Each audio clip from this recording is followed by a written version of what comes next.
Hello class. Atong topic karon is dangers of electricity and appropriate safety measures. So, so based on the picture, you can see a person or a child biting a wire in an electronic outlet. So, unsa may tabo na niya? So, ang occurrence ana ang tawag is electric shock. Same ani nga bata nga na duwa og tabanog. So he is playing kite, and once the kite touches to the live wire, ang may tabo, the current will travel to the body of this person. Ngano? For a reason that this person is attached to the ground. So it completes the circuit. Since na siya ground, ang current mo flow sa iyang body as a conductor. Same with this person, wala pa siya ma-electric shock, pero mukha na nang we see it coming. Okay, once he will throw the fishing rod maatas na this live wire, so nasa sa ground, you also create a circuit, makakuha siya electric shock. Okay, so sa example, ang ani, if ang tao lang is walay ground, nakatungtong lang siya og insulated object, so dili siya maka-create og circuit, walay conduction, so walay amperahe nga moagi sa ilang lawas. So tayo explain ha sa next slide. So what is electric shock? It occurs when a person touches live or damaged wire, causing current to flow the body. So, may meaning sa electric shock. Ang occurrence na sa imong body, moagi ang kurente mo na electric shock from the word shock. Okay? So, why do birds get electrocuted on power cables? So, ang bird, no, sa drawing, di makulantihan, pero ang tama no makulantihan man. So, birds can sit on power lines and not get electric shocks because the electricity is always looking for a way to get to the ground. The birds are not touching the ground or anything and in contact with the ground, so the electricity will stay in the power line. So, meaning, ang bird wala may ground, so nakalinya sa kanyang power line, wala man siya ground, so ang current is moagi ra. Kaya ayan, ang bird wala man siya ground, so dili siya insulator. Ang insulated iyang PL, walay ground, so walay conductivity, ang current is moagi ra sa bird. Pero nga sa picture ang tao na kurentihan man, either na siya ground, mura na kurentihan siya. Kasi same atong explain ako nimo na katong i-apply sila sa IPI akong kauban sa PLDT, gipahikap sila og live wire nga giablihan, so makita nimo ang kurente murag na lights magawas ba kurente. So sa final to nila nga kanang gipabuhat murag final task nila, kinsa timo hikap sa live wire, so nihikap man siya, kapasar siya, so wala siya makurentihan kay like sa Sebeco, Veco, gisakay sila boom truck and naka-insulated iyang baga iyang steel toe, then ang kanang boom truck nga itungtungan is naka fiberglass na siya, so wala gay conductivity, so kanang wala siya kanang kaning magian sa kuryente ba. Okay, if naapa patay largo, mubuto ka lang, malagpot ka. So, muna sa explanation, no? Nga no, ang mga birds dili may. Pero ang birds, makurtihan gapon na sila. What if na masabod nila nga wire? Munang naiuban lang ka, makurtihan, masulog, matagak. So, katuloy ako nakita jud ko ani nga naitaw nga nahug sa billboard diha bitaw sa may Banilad nga flyover. Katuloy man pa ko sa PLDT. Diha may mga on, suki na namo. Sus nahugid ang tao, nagkayo pa ang purol, iya pa magi nabuhi. Unsay reason is wala siya ground iyang lawas kaya naka-steel toe siya, naka-belt strap siya. Pero ang iyang plies sabod man sa pikas nga kana bitang metal kana mura lang gug puste gud. Boom, buto largo. So mo nang kabantay mo na i-construct nga building or balay, mo request na sila sa Beco, sa Sebeco or sa Meco nga pabutangan og insulator ang main line. Kana bitaw murag siya orange nga naglinya. Gituyo man na para protection po sa mga panday, nga mga electrician, na dili sila makurentihan. Kaya high voltage ba na, meaning high voltage supod ang current nga mga gyana. No. Diba sa katong kong ipa-research ninyo, only 0.1 amps kay makapatay na og tao.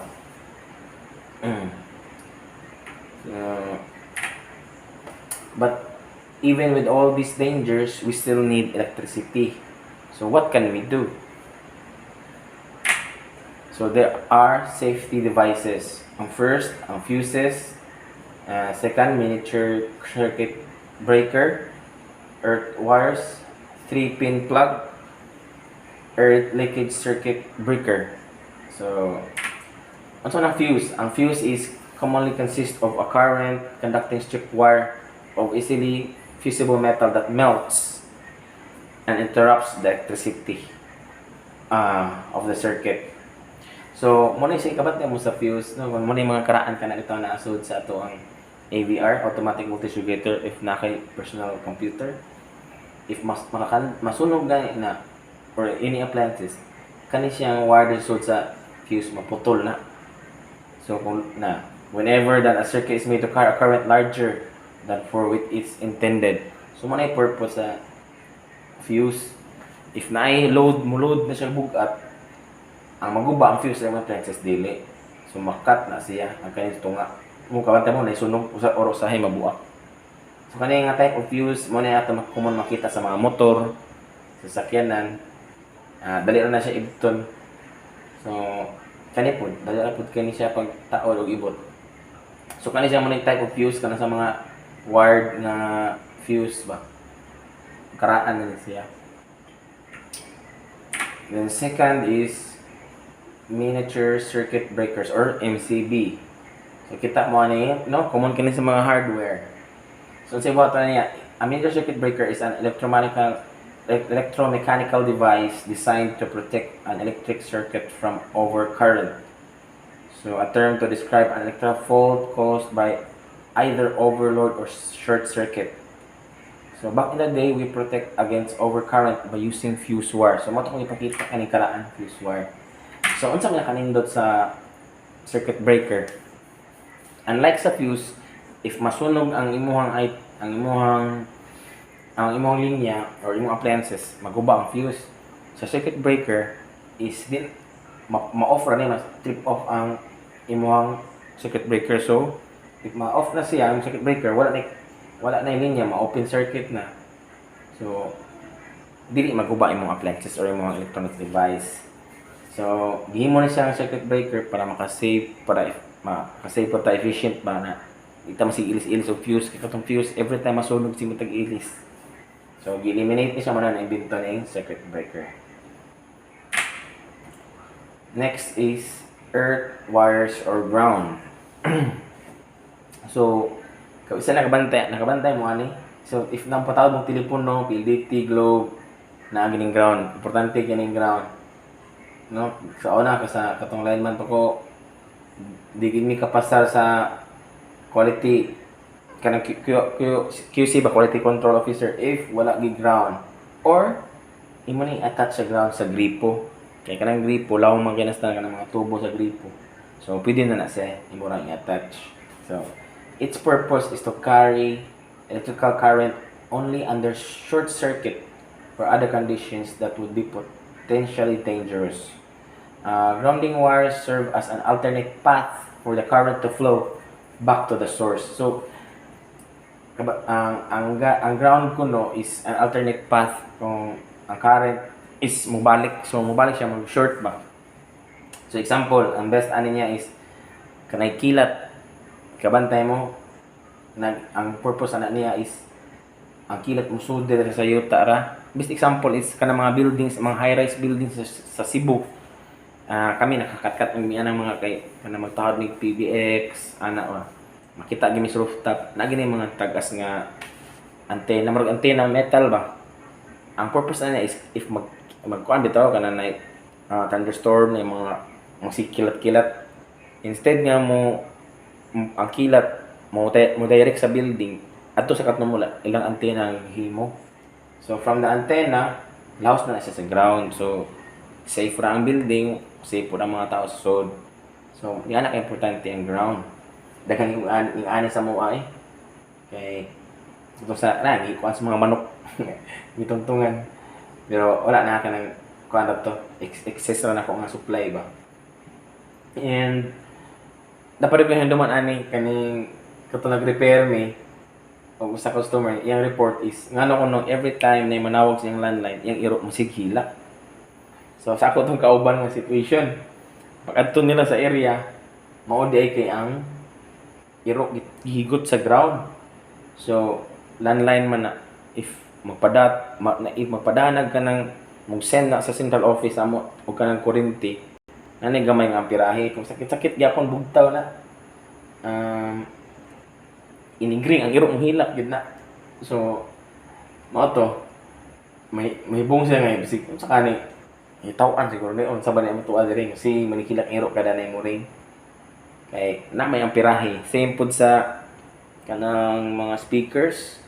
So the more nga dako ang ampirahe, mas kusog ang sound. So loaded siya ba current man kanang sa mga disco delikado kay padodola ng mga speaker ana kay sus kung nanay siya makurentihan mo pertigyan na sa kita. Remember only 0.1 amperes needed para makapatay ang tao. How much more ang mga speaker na 20 amperes 10 amperes suspect na suga.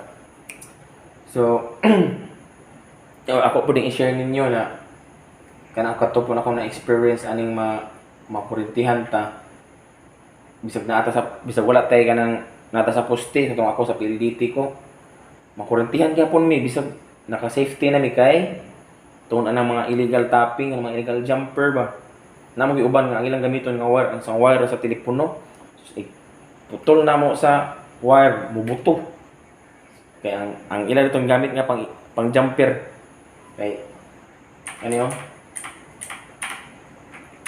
kanang sa Sebeco kaya maputlan mo kuryente, ang putlan na nila ang imo rong padung sa balay ng imong ground na kay mo na ang buhaton na mag-jumper na sila is from the live wire butangan na nila ground kung silang suga na pero delikado na masakpan mo kay pagpangawat mo na kay kung jumper ka siyempre nanay current mo agi sa inyong balay tan mo suga sa inyong plangka mas circuit naman siya closed loop of electricity. So simple ra gyud pangawat. Basta di na masakpan. Pero wa ko mingon nga na tutudlan ta mo ana. So mura yang low ba. Di naman ato. Next is 3-pin plug. Okay? So familiar mo ani no? Ang uban ana na kita largo na putol aning sa babaw kay para mataod, which is very wrong. So ang meaning sa 3-pin plugs are 3-pin plugs are designed to ensure a safe supply of electricity to electrical appliances. 3-pin plugs are lifesavers. They guard our lives against shocks. A 3-pin plug contains an earth, active, and neutral pin.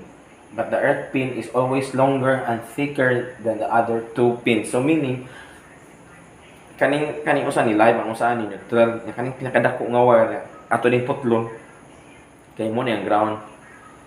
No, so ang sud ani ato ang 3-pin plug na siya fuse. Then mo ni ang neutral kaning blue nga wire, then kaning baga nga wire nga blue ug yellow, green ug yellow is ang earth wire. Okay, ang brown is ang live wire. So kung mapalit kayo mong 3-pin plug, ayun ang sa kanang mga kabartohon, kan sa Longwin, Novo, For sure wala na fuse sa sud. Di nakatabang.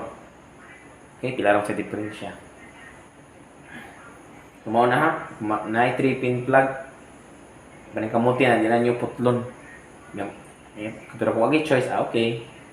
As long as magamit na ito ang appliances. Pero not recommended.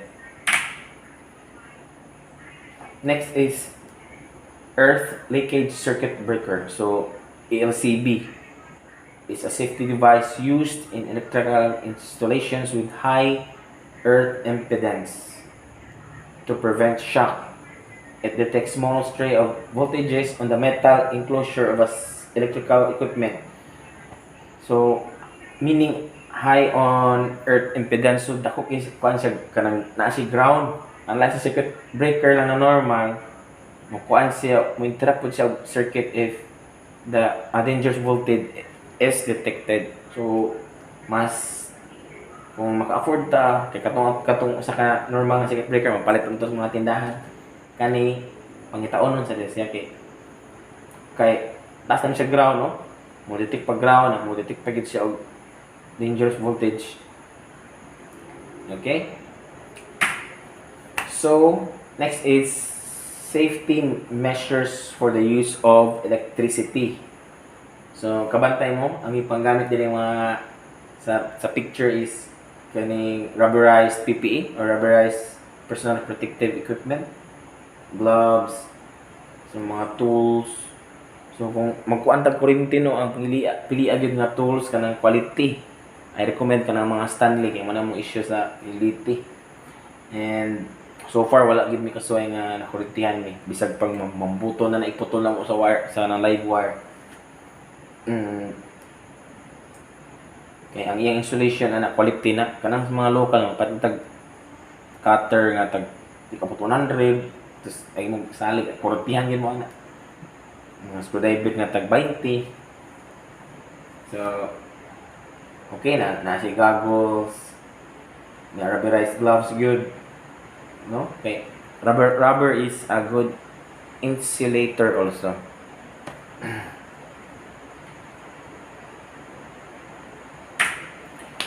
So, muna ang mga safety measures ha nga di na to atong buhaton para makalikay taog accidents. So first is don't poke anything into electrical sockets. So common kini mga bata, mga curious ba ng mga bata. So ilagay ni tuslok. So ako apong auntie na nakasuy ani na kaya nagabang sila dito sa unahan dito may Calvario. Dili makadi kamo sa Calvario lang Maribik ba dapat silang Junic kailan mo kana tracking this may sitio at bang sinagpiyo dito din mo lagi hamukan ko no din nakit-an pud ko niyang anak may nikilig kay mao di ay pagtan-aw niya nag-ungot ang tinidor so mo to nikilig ang anak so muna if na may mga bata din dili mo ka kumpiyansaan bitaw badlungon jud kayo makapalit ka man sa online like Shopee, Lazada na ituslok na diha na rubber na ba or plastic para dili gid makuan sa mga bata mapabadlungan ang outlet kay sus delikado kay ni pero unless if imong anak kamao na sa loob sa electricity amo tungtong siya kahoy di siya makuryentihan no. So second is don't touch electrical appliances or sockets when your hands are wet. So common example ani is kanang mag-CR ta din atong i-off og outlet atong kamot basa di ba murag mag-ground makurtihan ta. So bisan pa uga atong kamot pero atong tiil basa makurtihan gyapon. So dili kita mo paduduan ang mga outlet na mga putol nga wire na nagbaha. Sus delikado jud kayo. Kita man tong sa Facebook na kuan siya na electric pressure wash ba yung gamit na limpyo sa ilaha. Di nipilit siyang kamot, di maibot. Grabe kayang struggle o yung gigikama to na ibot niya. Sorte ito siya kay gamay sa ang pirahe iyang electric pressure wash. Ang pait anak ka ng dagko nga pirahe di na gina patay jud ka. So unsa may buhaton if wag kay paagi kan labi nag mga China nga ana nga pang bubo na electric to gyud. Ay gyud pensa gamit gyud mo rubber gloves, boots para managang tadaan kay kanang ana mga cheap ra ang quality ba. So another example po si katong news katong na CCTV-han na nagbaha sa Manila then na babae naglakaw ang tubig kay taga ubos lapas hapit mo to taga tuhod natumbalag kalit din ang naong na naumod sa baha. So siyempre as ang kitang mga tao labi ng atong pamilya ato gindaganon atong tabangan na ang hitabo no nag domino effect ang nagtabang na kurtihan lumos sunod na sad na lumos. So before we do that nga nami ana mga situation magting sa tagadjot no kung sakto ba na atong mutabang talargo kay nako nakaagi pug kuan diha if naka-remember mo katong kilid sa Padua kanang tindahan diha na taga cable ba to taga globe na kurektihan pud bitay na lang sa wire. So ang iyang kauban wag mo tabang kay ba man sila nga di sila katabang ato kay naman sila sa atop so nasa lay ground wala na gihikap nagwat islag na imo rescue nga boom truck. So ang bawatan mo ani if naitaw na lumos nakurentihan sa baha na imo gusto tabangan gyud mangita kag kanang bisa nag sakyanan nga pick up na ikaw mag rubber boots ka ang katong lawas nga nalumos nga nakurentihan mag gloves ka imong bitaron magamit kag rubber boat na inflatable lang ba para di lang jud ka makurentihan nga na ganito na kurenti may kamot ka na dili ka conductor sa kurente sa current kay ang tubig ana delikado naman. So mao to siya basta ang law of circuit basta wala kung dili para tong sa langgam ba kung walay kung dili ka conductor sa kurente dili ka makurentihan moagir na sa wire katong nagkupot wala na. Okay. Don't use appliances with damaged or exposed wire. So kana bitang managinot ta bisag ang charger panas iro la gamit gyapon bisag makurtihan na tipid. So ang buhaton nimo kung anan jud ka makuha ka electrical tape butangan standard lang ba lang butangan and kahindom ko ani diri sa amo kay kumakari mo diri sa amo likod ra man sa Palawan is may sitio daghang kinig manok diri una rin magimo may extension ba taas kis na para sa manok then among giputos nga guma sa kong father ato kay kana bitaw sa ligid mo yung gamit sus kay excited na lagi kay pasigao na pagtuslok buto itong gina mo outlet ibo mo ngano kay kanang guma na siya fly kabantay mo namin oy hilis na mong ligid nakita ng fly na siya kanang murag metal ba mukandak na electricity so mo na short circuit buto. Fourth is don't overload a power socket by plugging in too many appliances or electrical devices.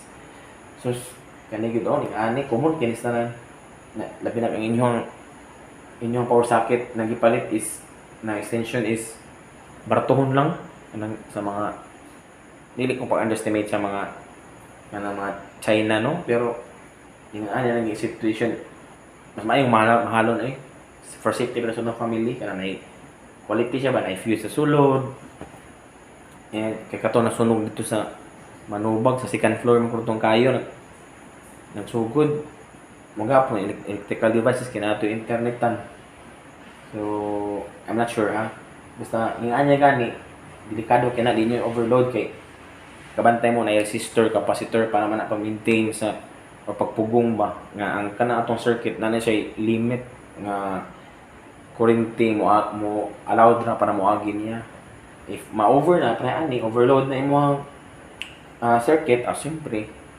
mo init short set once mo init na siya katong mga resistor transistor ikalanay mo pilit sa pikas nga linya bisag way labot so ma short circuit mo init mo siga so Fifth, don't change a bulb until you have turned off its switch. So we all know katang kita no ilisi ang light bulb. So automatic bisa nag-on ilis lang tangtang taod. So ang atong gi-prevent ana is we should turn off the light when changing the bulb because what if mo kusog atong force mo buak. So once mabuak na exposed na ka sa electrical circuit niya, electrical wire. So na ikaw nakupot ka ani. So na ground sa putaw. Kurtihan ka. So ikakurtihan tagak unang o unsa ba? Unang delikado unang i-off lang ang switch para once mo off ang switch wala na kuryente mo daloy diha kay open circuit naman. So mudagan ang kuryente sa imo sa lawas wala ray kabalikan. So dili ka matawag nga conductor. So walay kuryente mo agi sa imong lawas.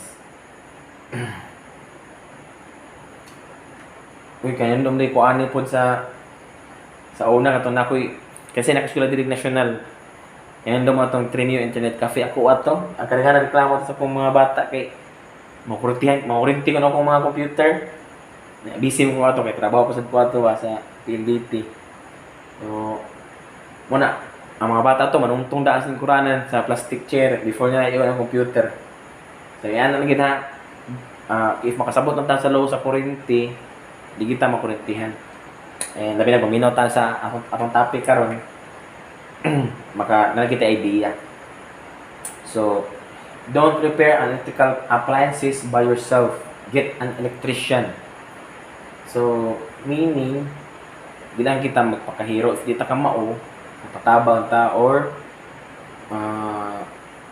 you know that if we hunger about new knowledge and experience limitless man na siya no pwede man magkatuntaan ng mga pero mo tanong na tayo mga tutorial pero I don't recommend nga tanang tutorial is legit ha na I don't believe on what you heard or what you read on books or sa kanang mga YouTube sa YouTube kay uban na mga prank lang nagihimo lang sila para na content no. So ako kay nakoy kanang mga alam ko electrician good sa sakyanan sa motor mo nang mas maayo nga adto lang gid nila kay sila may expert ana. Madaot ba lang ang cause mo gud anang gi-prevent ani is atong safety and then safety pud sa appliances. Kay once magpabadlong tawa na. Same sa murad jud diri ka mga sa una ka mga sila ka tuig ka upat mag-ilis kay sige eksperimento para na mo kusog ang sounds. Okay, to summarize, first, the unsafe use of electricity can result in electrical shocks and short circuits. So, muna ang safety materials, no? First is fuse, circuit breaker, the ground or earth wire, 3-pin plug, then EMCB, so the electrical,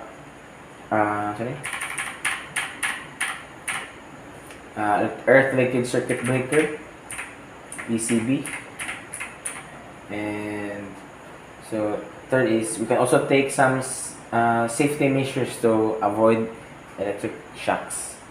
So that's all. I hope if namoy na learn i-share po din sa uban para makaibaw sila sa safety and sa law of electricity. Okay, thank you for listening.